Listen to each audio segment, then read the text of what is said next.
Congress party గత ఎన్నికల ముందు ఏదైతే కామారెడ్డిలో ఇచ్చినటువంటి బీసీ డిక్లరేషన్ ని ఖచ్చితంగా అమలు చేయాలని డిమాండ్ చేస్తూ బీసీ ప్రజాప్రతినిధుల ఫోరం ఆధ్వర్యంలో ఇందిరా పార్క్ వద్ద భారీ ధర్నాకు శ్రీకారం చుట్టినటువంటి పరిస్థితి మనం చూస్తామని తెలంగాణ రాష్ట్రానికి సంబంధించినటువంటి వివిధ పార్టీల ప్రజాప్రతినిధుల ఫోరం ఏదైతే ప్రతినిధులు పెద్ద ఎత్తున వస్తున్నటువంటి పరిస్థితి కూడా మనకు కనిపిస్తా ఉంది. పెద్ద ఎత్తున ఇందిరా పార్క్ వద్ద మాత్రం భారీ ఎత్తున ఈ మహాధర్నాకు వచ్చినటువంటి పరిస్థితి కూడా మనకు కనిపిస్తా ఉంది. కొంతమందితో కూడా మనం మాట్లాడించే ప్రయత్నం చేద్దాం. జై బీసీ, బీసీల ఐక్యత, కేసీఆర్ గారి నాయకత్వం, కేటీఆర్ గారి నాయకత్వం. జై తెలంగాణ, జై తెలంగాణ, జై తెలంగాణ. ఎట్లుందంటే కాంగ్రెస్ ప్రభుత్వంది ఏదో మేము బీసీలకు పొడుస్తున్నాం, అది చేస్తున్నాం, ఇది చేస్తున్నాం అని మాట్లాడుతున్నారు. ఆల్రెడీ మనం శాసనసభలో బిల్ పాసే ఉన్నది. దాన్ని ఏదో తూతూ మంత్రంగా ఆర్డినెట్ పాస్ చేసి మేము కేంద్రానికి పంపించినాం, అయిపోయింది, మేము 42% మేము అనుకున్న బీసీ డిక్లరేషన్కి కరెక్ట్గా చేస్తున్నాం అన్నట్టు చూపించడానికి చేస్తున్నారు తప్ప. కానీ నిజంగా బీసీ పట్ల న్యాయం వాళ్ళకు నిజంగా చిత్తశుద్ధి ఉంటే డైరెక్ట్గా కేంద్రంతో కొట్లాడాలి. మేము తెలంగాణలో శాసనసభలో బిల్ పాస్ చేసినాం, ఆ బిల్ని మీరు వెంటనే ఆమోదించాలి, లేకుంటే మేము ఇక్కడ ఇంప్లిమెంట్ చేసుకునేటట్టు ఏం చేయాలి దాని గురించి చెప్పాలి. కానీ ఏదో మేము ఆర్డినెన్స్ ఇచ్చేస్తున్నాము, అయిపోతుంది, కేబినెట్ మీటింగ్లో ఇప్పటికి 30 కేబినెట్ మీటింగ్ పెట్టి ఏం డిసైడ్ చేశారు?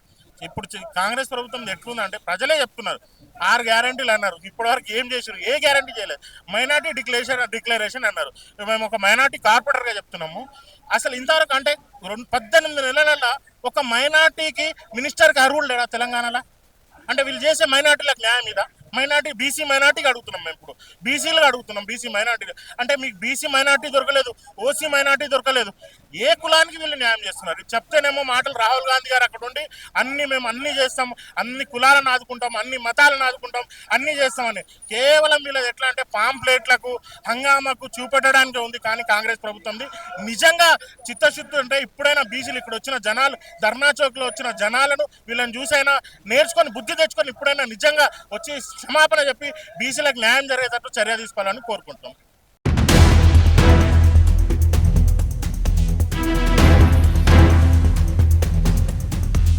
ఈరోజు బీసీలందరూ తెలంగాణ రాష్ట్ర వ్యాప్తంగా అన్ని జాతులు ఒకటి కావాలి. మరి కాంగ్రెస్ ప్రభుత్వం ఇచ్చినటువంటి మోసాలను, బీజేపీ ప్రభుత్వం చేసేటువంటి మోసాలను తిప్పికొట్టడానికి బీసీ సమాజం సిద్ధంగా ఉండాలని చెప్పి ఈరోజు ఇక్కడ పెద్ద ఎత్తున బీసీ మీటింగ్ ఏర్పాటు చేయడం జరిగింది. మరి 75 సంవత్సరాలు కాంగ్రెస్ పార్టీ స్వతంత్రం వచ్చిన నుంచి మోసాలు చేసుకుంటూ పోతుంది. బీసీలందరూ విభజించి పాలించే ప్రయత్నం చేస్తారు.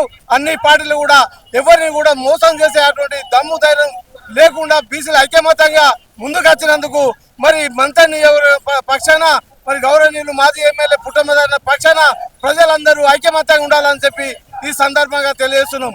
అయ్యా, ఎందుకంటే అనేక మోసాలు చేసుకుంటూ మీ తెలంగాణ రాష్ట్రం ఏర్పడాలంటే సుమారు 50-60 సంవత్సరాలు పోరాటం చేసి వేలాది మంది మరి చనిపోయినటువంటి సందర్భం కాంగ్రెస్ పార్టీ మోసాలు చేసే పార్టీ తింపికొట్టాలని చెప్పి సందర్భంగా మరి ప్రజానీకానికి మరి ఒకసారి పిలిపివ్వడం జరుగుతుంది. జై తెలంగాణ.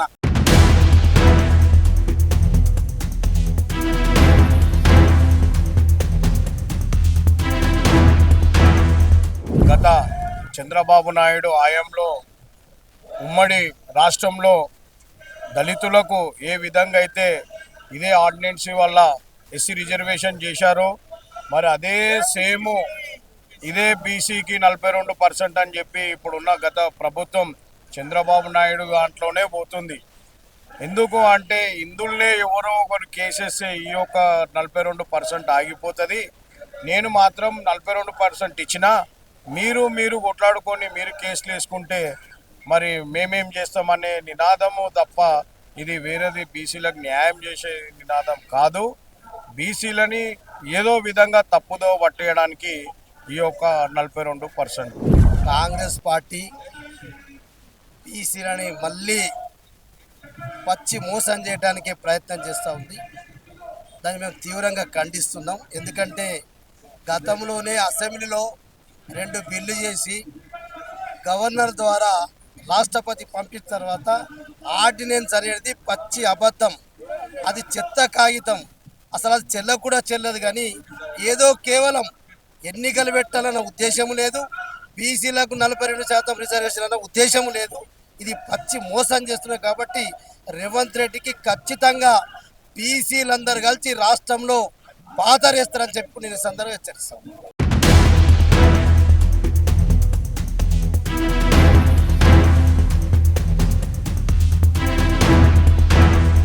పబ్లిక్లో 42% కల్పిస్తామని చెప్పి ఒక 3 నెలలు 4 నెలల క్రితము ఇక్కడ అసెంబ్లీలో ఇక్కడ గవర్నర్తో ఆమోదించి కేంద్రానికి పంపిండు.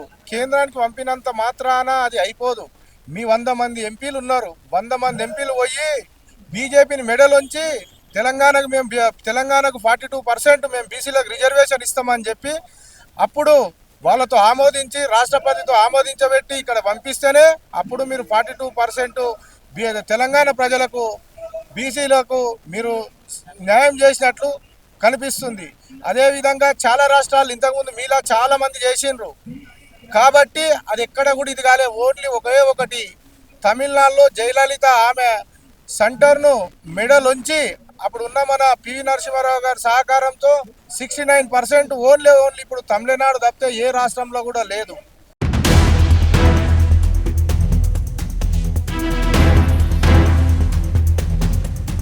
రేవంత్ రెడ్డి బుద్ధి రావాలా, ఇకనైనా బుద్ధి తెచ్చుకొని తన నీచమైన రాజకీయాన్ని పక్కకు పెట్టి జనాల్లో బీసీలకు ఏదైతే పేర్లు చెప్పి 6 గ్యారెంటీలు చెప్పి నేను ఉచితంగా ఇస్తానంటే అవన్నీ పక్కకు పెట్టి ఈ రోజులు బీసీలను పక్కకు పెట్టి ఆయన ఇష్టం వచ్చినట్టు రాజకీయం ఏదో చేస్తా అంటుండే. కానీ ఇది ఎక్కువ రోజులు నడవు.